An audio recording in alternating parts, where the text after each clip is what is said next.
Welcome to the Player Engage podcast, where we dive into the biggest challenges, technologies, trends, and best practices for creating unforgettable player experiences. Player Engage is brought to you as a collaboration between Keyword Studios and HelpShift. Here is your host, Greg Posner. Hey everyone, and welcome to today's podcast. Today we have a special guest who perfectly marries the world of customer service with gaming. An expert in Unity and game development, Zachary is joining us today from Uplift Games. His career spans from a customer service rep to the head of support for Uplift.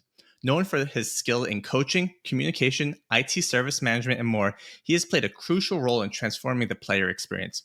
Please join me in welcoming Steven today. And I'm excited to have you here. We actually did a podcast the other day, and I was talking with a gentleman, and he said his child plays Adopt Me, and that's one of the things that you guys are most known for at Uplift. So can you give us kind of an elevator pitch on exactly what is Uplift Games and how you're supporting your customer base?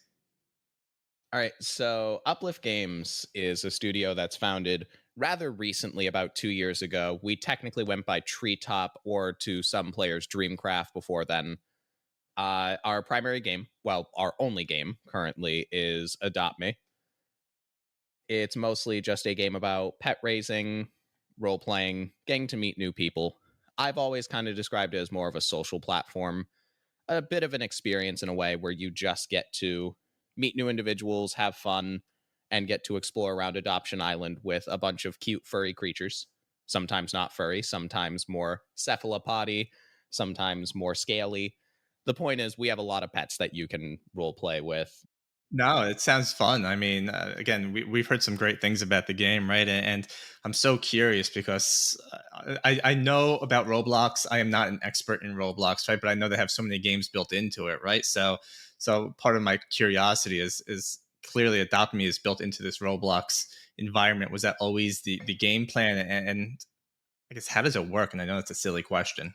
Oh, no, not a silly question at all. In all honesty, I had never really worked with the Roblox platform much before coming to Uplift Games.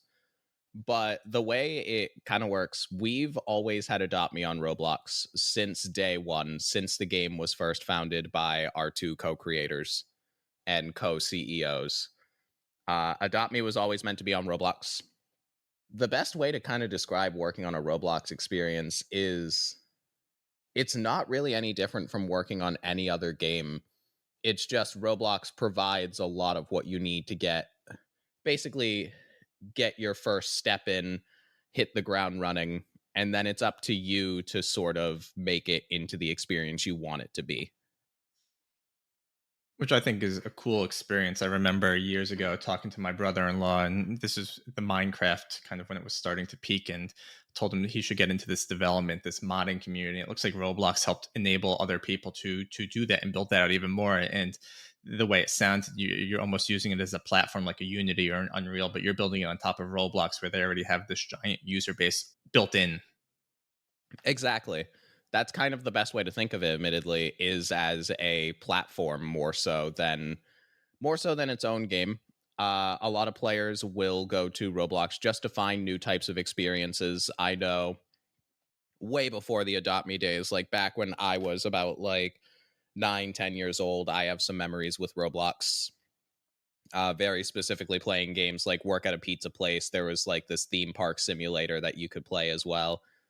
A lot of great experiences that still honestly exist today. Yeah, I can imagine. I mean, I remember jumping on with my son, seeing so many different games that existed. Things even just like Sonic that someone built something in. It was just kind of nuts to see. And I want to dig more into this. But one of the questions I always like asking my guests in the beginning are you a gamer yourself? You just said you play Roblox, or you did play Roblox or dabble back then. But and if you are, what are the games that you're playing today? So I've been a gamer since I could hold a controller. This month has actually been a really good month for games for me because two very special games to my heart or one of them is in the process of, but both of them are being re-released this month for newer audiences to enjoy. Those being We Love Katamari Reroll and Story of Seasons, A Wonderful Life. Nintendo did just drop Pikmin 1 and 2 as well, so that's had my attention. But nope, I'd call myself a gamer. I'm more of that type of person who plays more so plays games to relax than anything. I could see that. And this has been a crazy month, not just with those. I mean, Nintendo just announced a few new Mario games, Diablo, Final Fantasy. I think we're going to be in an exciting second half of 2023 with all the amount of games that are coming out here. Yeah, June especially is a big month for games, but usually I always find it's June and November for me are the 2 months where I'm like, well, I have a lot of stuff I gotta buy now. Yeah, it's the summer months. There's a big peak here. And do you see some sort of form of adoption or more people playing the game in these summer months, especially with the demographics that you're reaching out to? Yes, typically I see our player base, well, not our player base itself, but the amount of concurrent users we have in the game grow throughout the summer months just because a lot of kids are on vacation, school's out. Not many kids do summer school these days from what I'm aware of, but a lot more kids are hopping into the game over the summer. We also do some rather big updates during the summer. So right now we have our Summerfest going on, which is a 4-week long celebration of summer. We just released week 2 yesterday, filled with a bunch of different summer themed pets, mini games, a lot of fun things to keep players coming back. I'm curious, when you're building on top of the Roblox platform, do they give you full visibility on kind of these demographic stuff that you want to measure, age, gender, kind of location of these users, or is some of this kind of hard details that you have to dig out? Some of it is stuff that we don't have access to, admittedly. So, like, from what I know, because I don't see all of the demographics, but from what I know, while we do technically get location data, we don't get like this player is specifically in like this town in North Dakota. No, we'd get this amount of your player base is from the United States, this amount is from the UK. So we do get that information. We have other ways of getting age demographics, but from what I know, Roblox does give us a kind of a guideline on what we're receiving in terms of who's playing our game. I guess I'm curious because we talk about user retention a lot on the show, and I wanted to kind of talk about that with you as well because you do have experience at 5CA, right? So you do understand the customer experience. You do understand the importance of customer support. And as someone that's building or working on supporting the game that's built on top of Roblox, Roblox already has a user base, which is doing its great job itself at retaining their own user base. But I'm sure you have your own kind of things that you look at as a support leader. Are there metrics that are important to you for your players that you keep an eye on to understand how can we retain these users? And Yeah. So something that's really important to me is always making sure that Adopt Me is a safe place for players to explore and play around with others. My big thing is I take a very hands-on approach in how I handle support. So usually during updates, I'll be in the game that day, going around, interacting with our player base, acting on any kind of bad actors that we have during that time as well. And I also, behind the scenes, I try a lot to make sure that we have systems in place to help players that have had any kind of issues that feel we may not be listening to them. how do you typically interact to listen? Is it just by playing the game and talking with them in there? Do you try and kind of create a different place you can have one-on-one conversations with? I mean, this all might be built into Roblox, and that's the beautiful part of it. So I kind of interact with the community in 3 ways. So one, I will be in the game actively playing, usually like making sure that my staff tag is on, making sure that people know that it's okay to interact with me because we at Uplift always like to be welcoming and inviting, but a lot of people sort of get not intimidated but get worried that they're like, this is a game developer, I don't want to bother them. No, anytime you see us in game, like feel free to say hi. We have a big community Discord as well, around 300,000 members strong at this point. I'll tend to try and pop in there every so often. Not as often as I'd like lately, but definitely try to pop in there to interact with people. And I also, especially during bigger releases, I'll be looking through our socials. So, like Twitter, YouTube, TikTok, seeing who's there, seeing who has feedback, making sure that everything is collected and that people are responded to. That is a lot to keep an eye on. I can imagine you have probably a nice little monitor set up with Discord running on one and socials on another. How do you manage this stuff, these multiple channels, without going a little crazy? And Practice. It's a lot of practice and getting used to things because a lot of what I do is technically not 100% required. But at the same time, I like to try and be a voice for our community. We, of course, do also have our comms people. A lot of people know the man, the myth, the legend, Jesse Rain, as the face of Adopt Me. He's the one you see in all the videos. He's the one that you see on all the social posts. But I try to do my best to make sure that from a support standpoint, our players are being listened to as well. Feedback is something we like to also kind of talk to people about, right? Because it's funny the amount of games and people that we talk to that don't collect feedback from their player base directly in the game or in any channel. So when you are collecting this feedback, how do you mentally aggregate it? Where do you document it? How do you share it with your team? So we have a few ways that we take feedback, actually. The big one that we use is there is a channel in our community Discord called the Feedback Center. Any user can go into our Discord, suggest an idea, give feedback, even like whether it's positive or negative. So they can put their post in there and then they get a star on their post. Any other users who agree with their feedback, agree with their idea, they can then vote on that star. And any user that gets over 25 stars gets put into a special board called the star board. Then Jesse will collect that information over the month and put it together in a nice presentation at the end of the month just to make sure that it's all being heard. We do also have a feedback area for support. You can go to playadopt.me/support and you can fill out we specifically have a feedback tab. While these tickets do not get answered by agents, they do get read. I make sure that everyone gets personally read. And any kind of ideas that I see that are really good, I throw into our ideas channel within our Slack. The one thing that players will sometimes need to keep in mind with feedback, we get the players who worry that things aren't being heard. We are hearing the feedback. It's just with the way that we handle development cycles, it can sometimes take months to implement feedback. Yeah, I can imagine, but I mean, just the process of collecting it via Discord, I love the idea of this starboard. It really gives that users the voice and being able to. I remember years ago there used to be, I think the tool name was like User Voice, where it was this forum where it's similar to Upvote. You can, or similar to Reddit, where you could upvote your favorite things. But just doing this in Discord, where you said you have over 300,000 people, I mean, it might get noisy at times, but it's such a great way to be able to collect your data and aggregate it. And I think that's such a great, just a fantastic way of doing it, as long as you could keep control, because I imagine there's a lot of noise, for lack of better words, when you have a Discord of that size. Yeah, there is at times. We have a nice volunteer volunteer mod team. Man, I was trying to combine some words there. It works, yeah. Yeah, nice volunteer mod team who make sure that things are kept peaceful. But again, we always step in if needed as well. But for the most part, the Adopt Me community is very kind, open, and respectful. More than any community I've ever worked with, admittedly.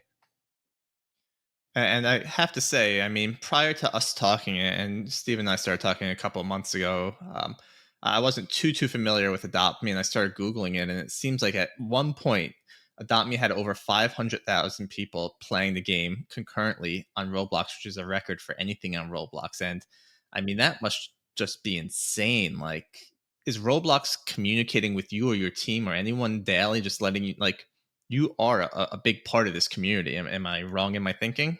No, you are not wrong at all. We are a rather large part of the community. The one example that I always point to on that is Roblox released a actual like Monopoly physical game in collaboration with Hasbro about 2 years ago at this point, and Adopt Me was Boardwalk. So we're definitely making our mark. But yeah, we do have Roblox contacts that we do keep in contact with. They are extremely helpful in anything that we really need in order to get ideas off the ground, in order to get feedback on, hey, is this something we can actually do? We have a very positive relationship with Roblox.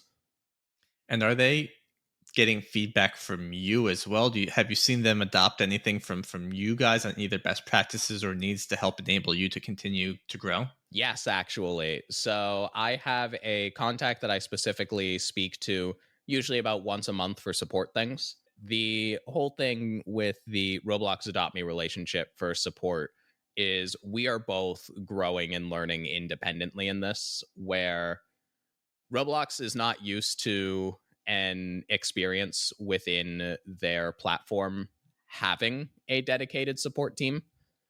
So it's the growing of Roblox support figuring out, all right, what can Uplift Games themselves handle? Like, what are we going to redirect people at Uplift Games to handle? What are we going to handle? While with us, it's the opposite. Like, what can we handle? What are we sending people over to Roblox for? But through our talks, they have adapted a lot of our sort of policies and rules that we have in place. One of the big things that we had talked about is we have players who will sometimes not get an item when they make a purchase, something that can kind of happen in any game, really. And that was a big conversation we had with Roblox of them basically asking, hey, do you prefer that we just refund them, or do you prefer that you work with them to get their item back? And we ended up telling them, hey, unless they're like very insistent about a refund, tell them to come over to us. We'll take care of them. We'll do what we can to make sure they have what they need. Yeah, I imagine you want to try and control your audience to the best of your ability without them having to go to Roblox, right? I mean, again, it comes down to Roblox as a platform, and obviously they handle a lot of that, but controlling the audience, your user base, right? Whether it be in game, in Discord or social, right? I imagine that's priority and part of the user experience. Yes. Looking at some of the other kind of Roblox games, right? There's Pet Simulator, Murder Mystery. It's just a bunch of them out there. Do you have relationships with any of these as well, or do you look at them as competitive? I mean, maybe they're competitors. I don't know how you look at those other games out there. Honestly, we just look at them as other experiences on the platform. They have just as much a right to be here as we do. And in a sense, the only thing that we really discourage with them is something that every experience discourages on Roblox. There is something within the Roblox community called cross trading, where somebody will maybe like go into Adopt Me and say, hey, I have this mega neon red panda. I'll trade it to you for some weapons and murder mystery too. We basically just try to encourage not that. So we try to tell our player base, like, hey, don't do that. You're likely either getting scammed or you're being led into something, because that is also against Roblox's terms of service. Otherwise, we have a lot of respect for the people at really any other Roblox experience. The only time that we really like try to do anything against a Roblox experience is if they are blatantly copying us with our own assets. That makes sense. And with these other companies, do you ever share best practices with them? And hey, here's how we're doing this, or here's what we're planning on doing. Maybe kind of building an experience together. I have not gotten the chance to do that, but in all honesty, any kind of experience that wants to really, I know that, again, we're one of the only experiences that currently has its own dedicated support team. I'm sure there's others out there, but ours is kind of one of the most prevalent. I'm always happy to discuss support best practices with anyone, really.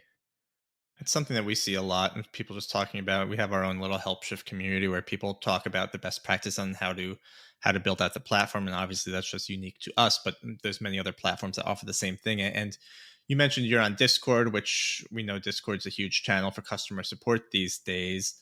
One of the questions I had about that was more so you mentioned trust and safety earlier, right? And that's a big thing on Roblox, and we also see it on Discord. Does the I know Roblox uses a tool called Two Hat for trust and safety. Does that tool get passed down to any of these additional developers that are building on top of their platform? Do you get to utilize that, or are you kind of on your own for it? It's something that's kind of automatically, it's not within like the experience itself, but with it being on the overall platform, we do kind of see some of the benefits of it. We just don't have direct interaction with it. So, talking about your career, your experience, right? You started at 5CA, or you didn't start at 5CA, but you were at 5CA for many years. You kind of learned both sides of customer support, right? Of kind of handling as a BPO, a business process outsourcer, right? Helping people support their companies, and now for a dedicated game. Are there any best practices that you've learned at 5CA that when you start thinking about how you want to build this experience into Uplift, that you were able to take from one to the other? When I was at 5CA, I was at 5CA for a long time. Firstly, my career there, I believe, if I'm doing math correctly, spanned almost 4 years. During my time there, my best practices that I learned were kind of just in the way that different companies ran their support. I was passed around to a bunch of projects during the time I was there. So worked with a bunch of different companies, but I'd learn things like, oh, there's company A that will do their support based on like how much of an influence you have on the game, like how much money you spend, how much playtime you have. And then there's company B that will have like this kind of practice in. And my first goal when I came to Adopt Me was honestly that I kind of didn't like that kind of system. So I wrote a support system around making sure that everyone in our community, regardless of if you just started playing 5 minutes ago or if you've spent a bunch of Robux with us and you're a power user, that you all get the same level of support and you have the same right to support. Does that ever provide a challenge when it comes time to scale, or just if there's an inbound, right? Like you're saying, you're coming to a busy time, right? Do you see that ever causing an issue with handle time or trying to get back to your user? It does sometimes cause an issue with handle time. Something that we directly encourage is we want to make sure that every player within our player base gets their right to not only good support, but to a nice personalized response from one of my agents, not just some macro that can really be quickly put out in 10 seconds. This does involve taking a little bit more time. And while sometimes our players can be a little bit upset with that wait, we find that in the end, they're in most cases happy with the result that they've gotten. And if they're not, then I make sure that the process is reviewed and we see what changes we can make. Yeah, the personalized experience really does go a long way, and I understand the need for bots in a lot of cases, and a lot of reason to have automations to help improve workflows and scale. But the personalized journey is a super important thing that we always try and stress to our customers as well, because you don't want to automate everything and then become super robotic. So being able to make sure that you have that personalized experience is something we never want to be able to take away from games, because I think that's what brings people back. That's where, again, if we go back to the beginning, I was mentioning user retention. That's where it comes from. If you just had automatic things for everything, you probably would see that player base over time diminish quicker with that automation. At this point, the way I see it, I hire humans, not bots. So may as well make sure that people are getting human responses because that's what I'd want from a support. So I have a question that maybe is a little controversial, but we have community. You mentioned it in Discord. You have community members that come in and help, right? And we kind of see some sort of turbulence at Reddit where they've been having these free moderators for years now, kind of protest, right? Are there any talks internally of, hey, our Discord is full of super helpful community members, but we need to be careful to keep them happy? Or has this conversation come up at all with everything that's been happening, or not necessarily? In the time that I've been directly involved with the moderation team, that conversation has never come up. A lot of our moderators are just happy to work on basically do work with the community of the game that they all enjoy playing. Anybody who's joined our moderation team has been part of our Discord and our community for a long time. Now, in terms of anything like super recently, I don't know, but I imagine that that hasn't changed. I want to go back to something you said a little earlier when you were at 5CA. You mentioned kind of customer one had only helping VIPs and customer two, and so on, so on. Is there one notoriously not so great example, and you don't have to name company names, that kind of rings the bell of, hey, when I started a support team, I am never doing this because this is terrible? Yep. Honestly, the last company that I worked with during my time at 5CA, company themselves, lovely people, enjoyed working with them, but the way that they did support, I was not a super huge fan of. They basically had this tier system where you fell into one of 7 tiers, and that would determine how you got support. And those tiers would basically be determined by how much money you spent in the game. We do hear about that a lot in gaming, right? And when you have big games that have freemium users, right? It's how do you help support that? And it's this hard balance, right? And on how do you do this? Do you help everyone? Do you not help everyone? And I understand why it would be frustrating, right? But you have to also kind of understand the balance and what makes sense and what doesn't make sense. And I think each use case is a little different. It's a tough one, but I get where you're coming from with that. My whole thing, like I mentioned earlier, is I like to make sure that everybody gets the same support experience no matter how long they've been with or how long they've been with our game, how long or how much money they've spent. I just like to make sure that everybody is treated equally.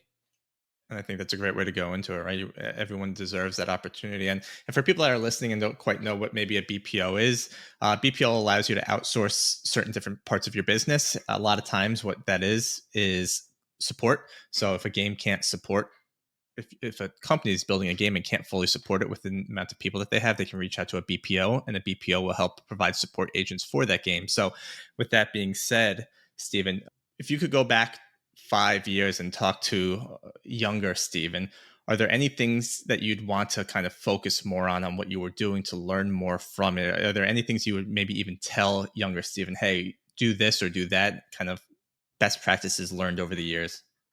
Honestly, I would just tell younger me to keep going on the path that he's going on and to really not give up on anything that he's trying with. As you mentioned in the opening, I do have some knowledge in game development, actually. I went to school for it for 3 years before dropping out just because it was starting to become overwhelming, starting to become a bit much. And that was right around when I found my job with 5CA and found that the gaming passion never left, but I had more of a passion for supporting people than I did developing the experiences.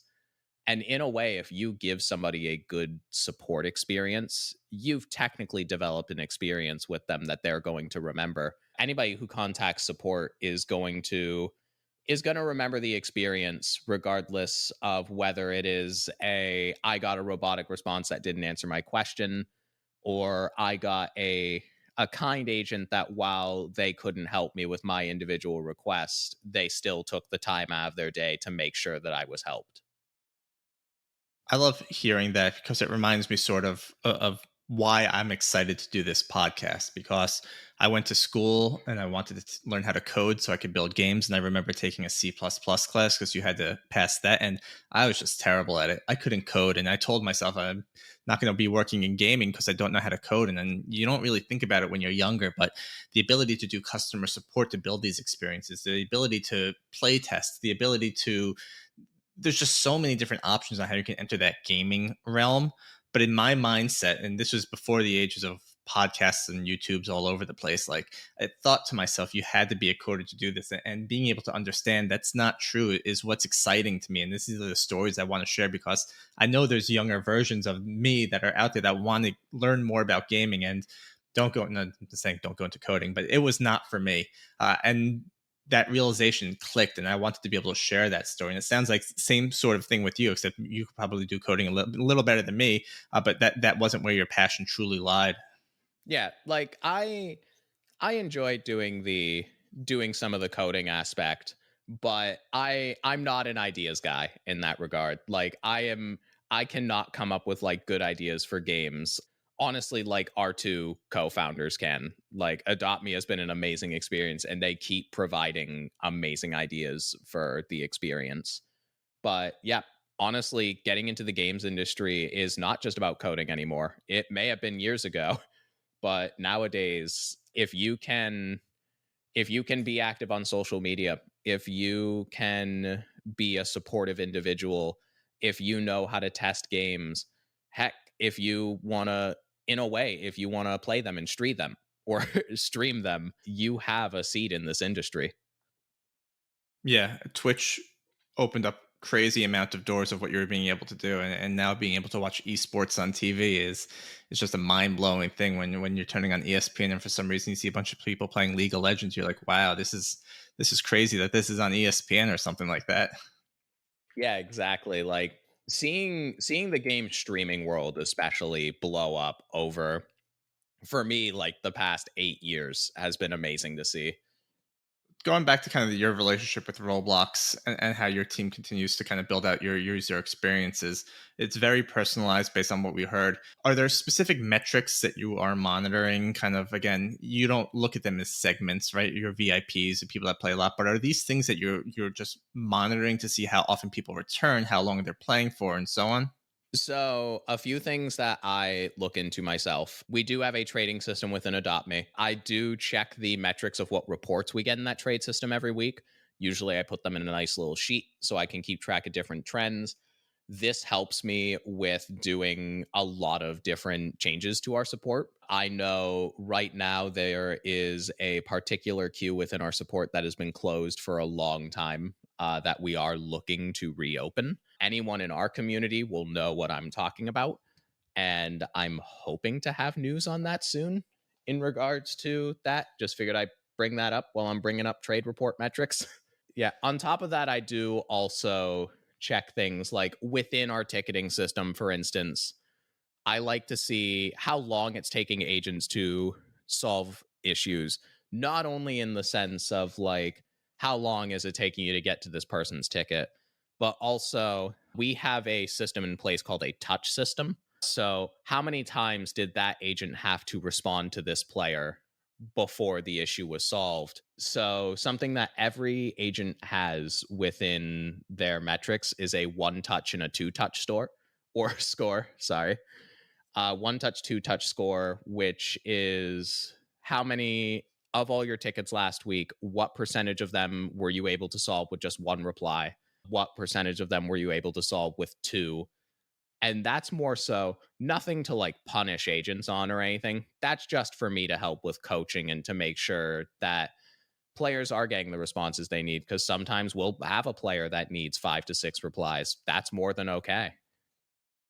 Can you tell me a little more about coaching and how you are coaching your agents? Because I think that's something that, we're all always busy, and continuous learning is something that's important, but finding the time for coaching is tough. So, how do you manage that?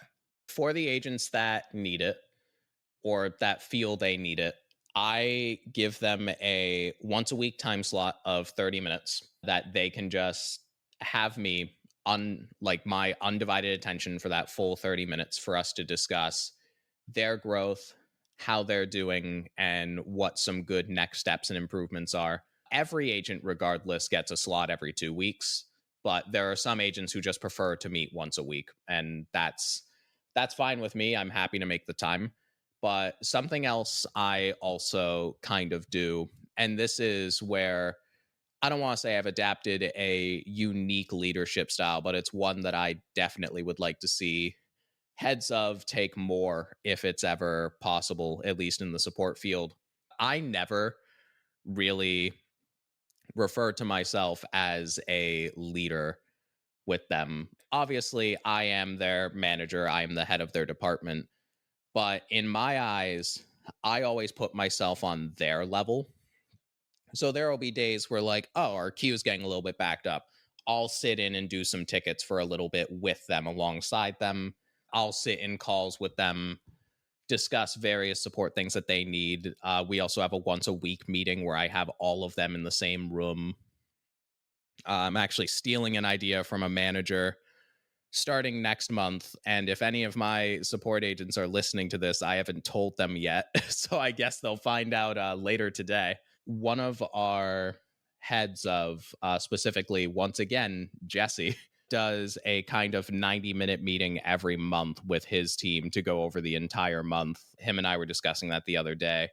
And I told him I am very keen to stealing that idea. Yeah, because our once a week chats do help. However, sometimes you don't have things that change week to week. A lot of times it's more so like you'll have one grand issue a month and it'll show up like towards the end of the month.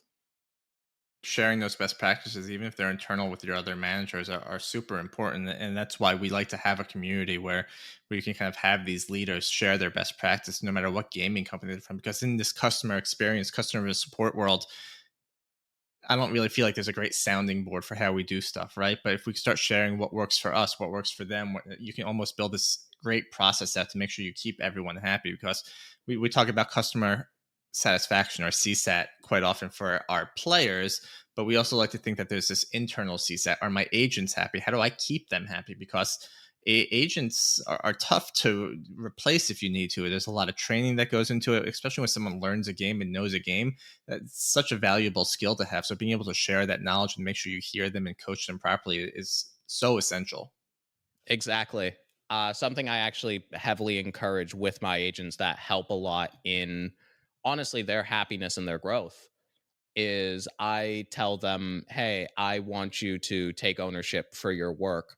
Not in the sense of like, if you make a mistake, you take ownership for that, but in the sense of if you are playing the game and you discover a new bug, yeah, you can tell me about it, but I want to see you in the report bugs channel in Slack, writing up the report. I want to see you doing all of that just because I'm not going to take credit for your work. I don't like management styles where the manager reports everything. I like to give my agents the freedom to do that Mhm.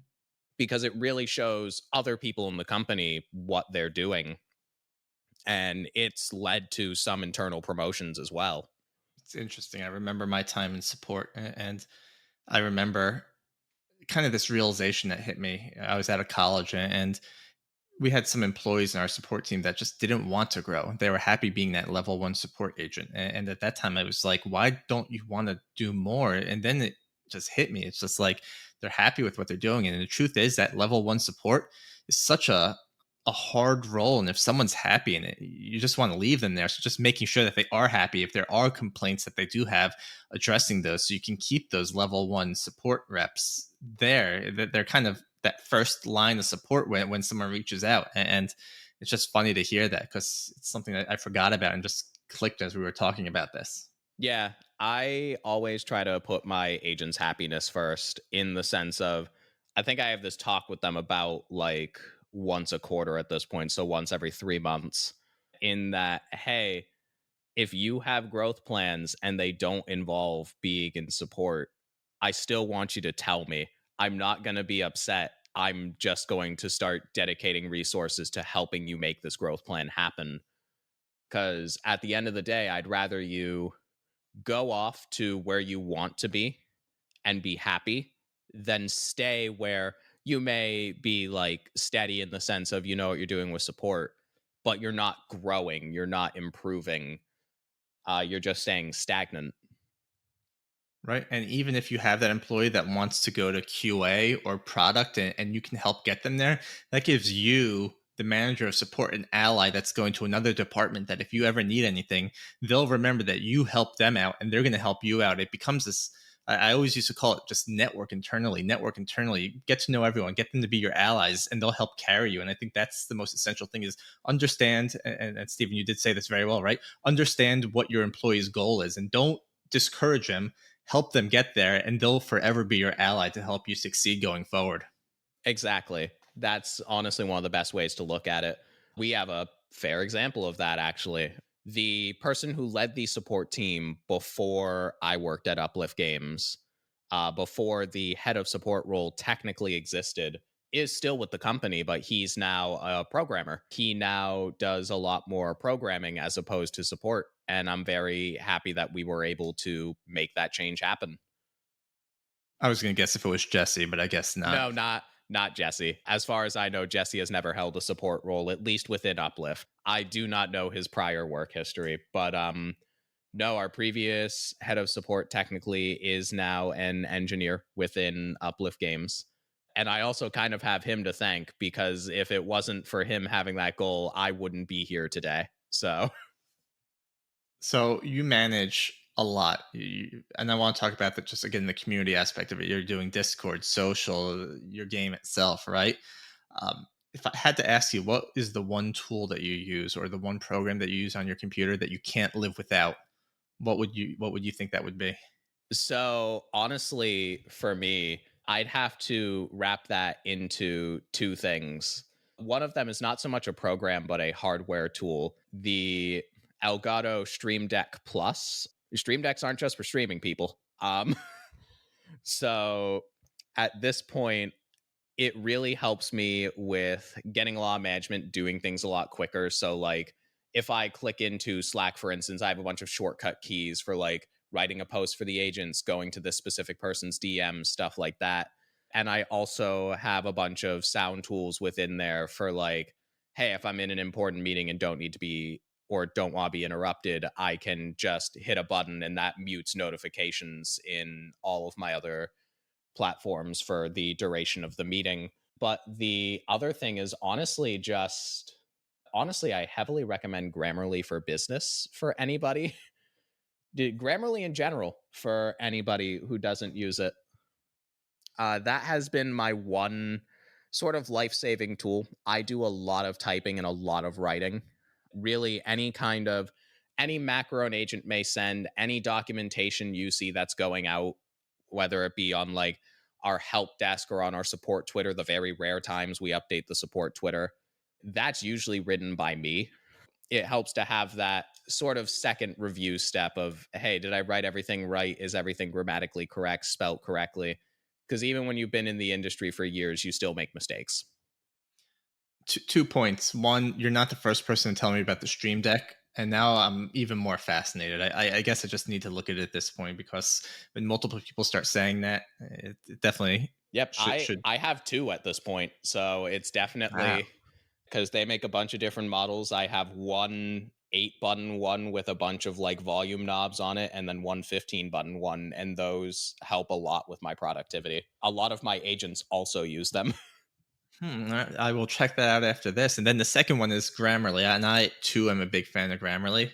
My only issue with Grammarly is that it suggests way too many commas. But Yeah. have you, one of my questions I like to ask, and I'd like to roll into it, but I'm going to try and set this up, is the question is going to be, what are the technologies on the horizon that are most exciting you? And have you considered using Grammarly along with ChatGPT to kind of build out or perfect your wording, or is that not something that's interesting to you? So I'd love to start doing that. In all honesty, ChatGPT is kind of already used in my day to day work in the sense of usually the agents will come to me whenever they need something new, like, hey, I'm answering this one thing a lot. Can you write a macro for it? Usually, what I'll do is I'll put the prompt into ChatGPT just to get like a really good starting point. Usually, by the end, it does not reflect or it does not look anything like what GPT gave me, but it really helps to have a sort of starting base point for writing any kind of documentation. But for the most part, I'm very happy just to see the various technologies that different ticket solutions within the support industry. So your services like Zendesk, Helpship, Freshdesk. I'm very happy to see those kinds of services and how they're continuing to grow with things like automations, bots, more streamlined self-service support options. Because at the end of the day, we're only a smaller team of roughly at this point 9 people. So we get people who will say like, "Oh, why don't you just hire more people?" That sometimes doesn't fix the problem. At the end of the day, there's still things that we just can't catch, and we want to make sure that we are catching them.